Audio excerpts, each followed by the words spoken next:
Hi, I'm Kelly and welcome to the Teacher Surgery. I'm your host, and on the panel today we've got the lovely Bola, Danielle and Nyasha. Ladies, how are you today? Yeah, really good, thank you. Awesome. We've got some good questions that have come in from parents just like yourself. So without further ado, I'll jump into the question.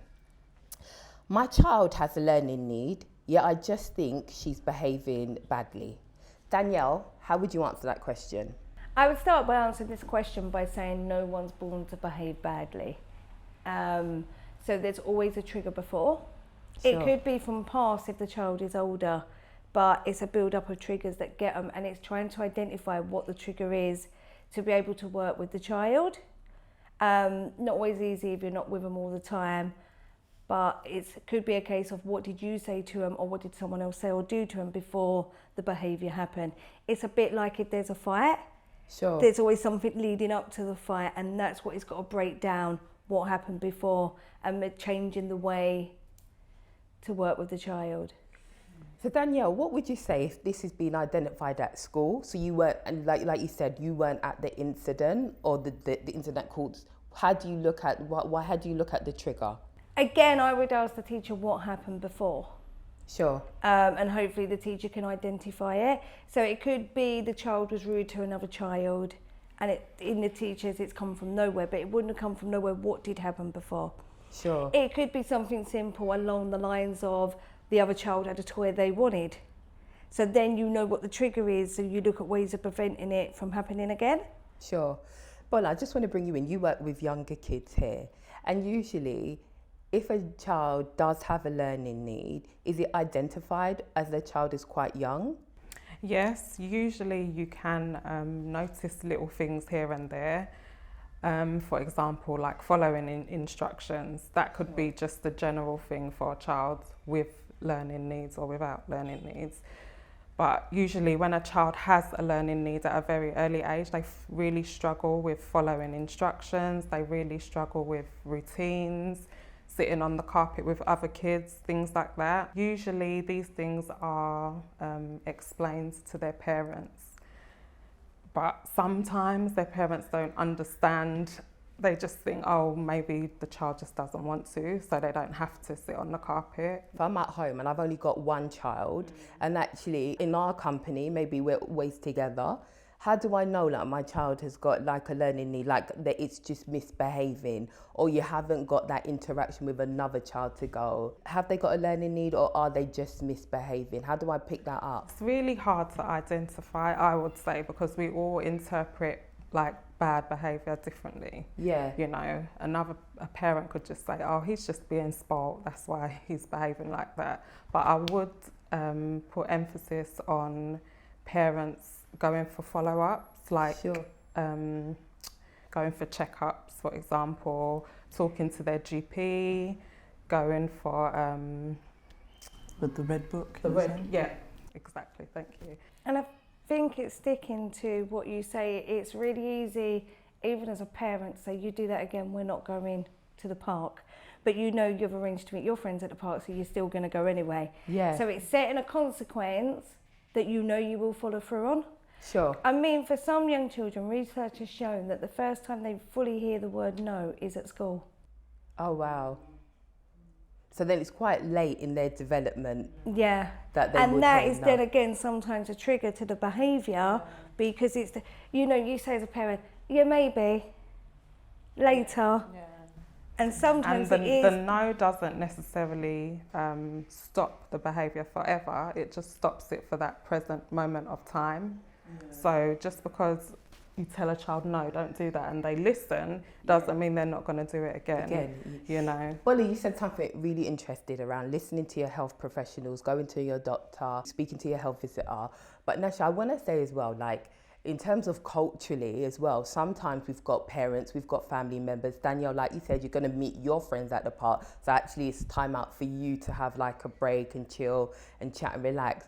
Culturally, if you're getting like, actually you've shared, I think there might be something, you might be concerned, but like culturally in your social circle, they're like, your child's just naughty. They just need more discipline. Speaking from experience within ethnic minorities, actually understanding what learning disabilities are and not feeling like this is some sort of stigma, because in particular cultures, it's a lot easier to identify if a child has a physical disability, and cultures then say, oh yeah, we can recognise and this it's child. much more acceptable, yeah, it's right? more acceptable. Absolutely. But actually telling somebody, a family member, that I think that your child has ADHD or dyslexia or autism or Asperger's, it can cast this sort of what are you saying? Why are you saying that about my child? My child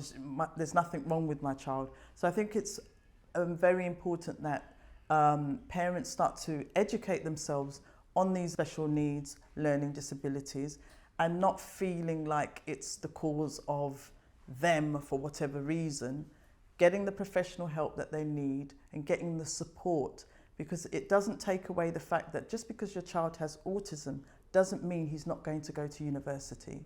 I know one particular student who had autism. The parents recognised a later stage. He's now doing his degree. He's in his last year doing his degree. So whether you have a learning difficulty or learning need does not prohibit you or stop you from gaining, being the best that you can and achieving in education. And I think as they get older, they learn it for themselves, and they know when their triggers are coming and when their triggers are not. Yeah. And they can identify their own triggers, and you can actually have the conversation with them. Yeah. And then you're able to identify what you should and shouldn't do as well to work with them. From my experience, I think patience is very important with dealing with kids that have learning difficulties. Disabilities. And having a sense of humour, For me personally, in my experience, when I've been in a situation where a child is triggered or something, I would get something maybe the child likes, or say something to the child maybe that they like or might make them laugh, or just distract them from that whole episode.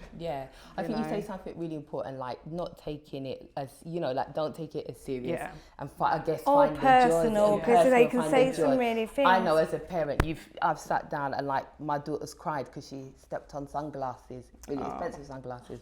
That's fine, okay, things break.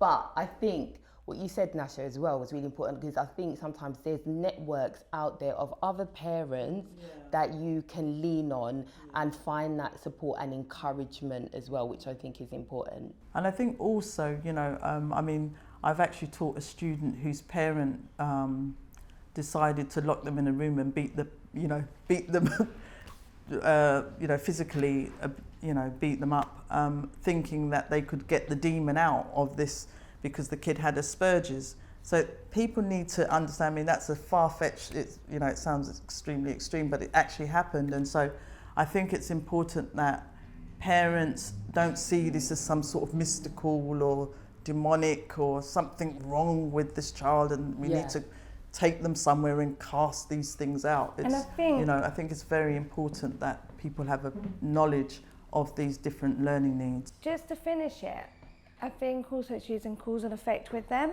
Yeah. So they have an understanding what caused that situation and what was the effect of your reaction to it, because it helps them understand and process and break it down of what they shouldn't be doing. So you're not passing blame, you're just breaking it down gently. What was the cause? What was the effect? What would you do different? Sure. Okay, ladies, that was really interesting and really helpful and insightful. Thank you for sharing your knowledge.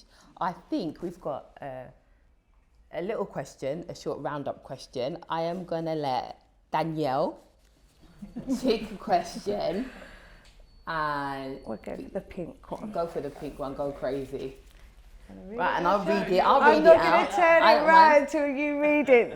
Okay, go on. Okay, so it says, have you ever disagreed with something in the curriculum and felt forced to teach what you don't agree with? So, Kelly, I think you can choose whoever...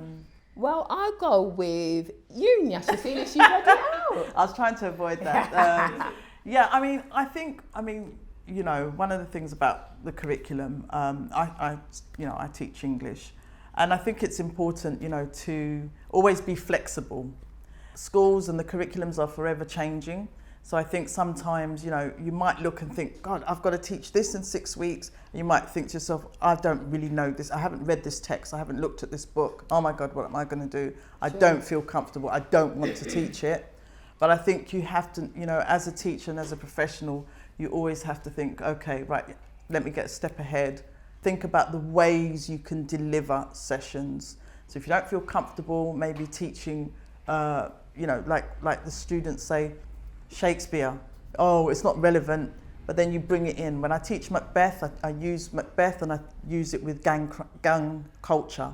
Sure. And I get students to understand the different gangs and stuff like that with Macbeth, with Shakespeare. So I think, yes, at times as teachers, you don't want to, you know, you don't want to teach something on the curriculum, but I think you just have to be flexible, I think, you know.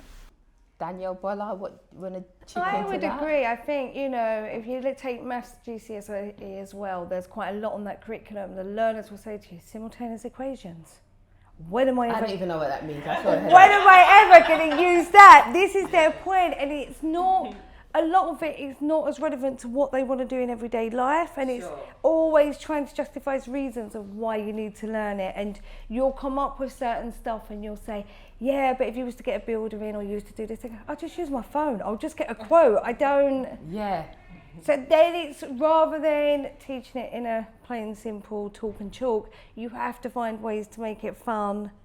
Yeah. So at least they enjoy learning it, even if they don't want to. Yeah, me being in early years, it's all about the fun. The joy. All about the fun. Joy, I love it. Play, yeah. Thank you, ladies. That was lovely and very well answered.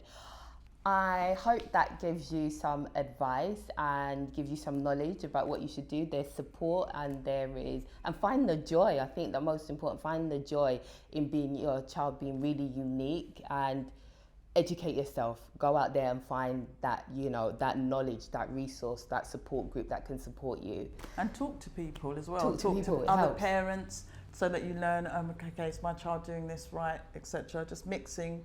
And I think it's just important, isn't it? Personal experience, never to take no from the doctor. If you honestly believe there's something wrong with your child, keep going back and back and back. I love it. You'll get there in the end. Yeah. Thank you, everyone. That brings us to a close of our episode today. Please like, subscribe and follow and share. And ask any questions. And anything that you that we've talked about today will be in the show notes below. Thank you.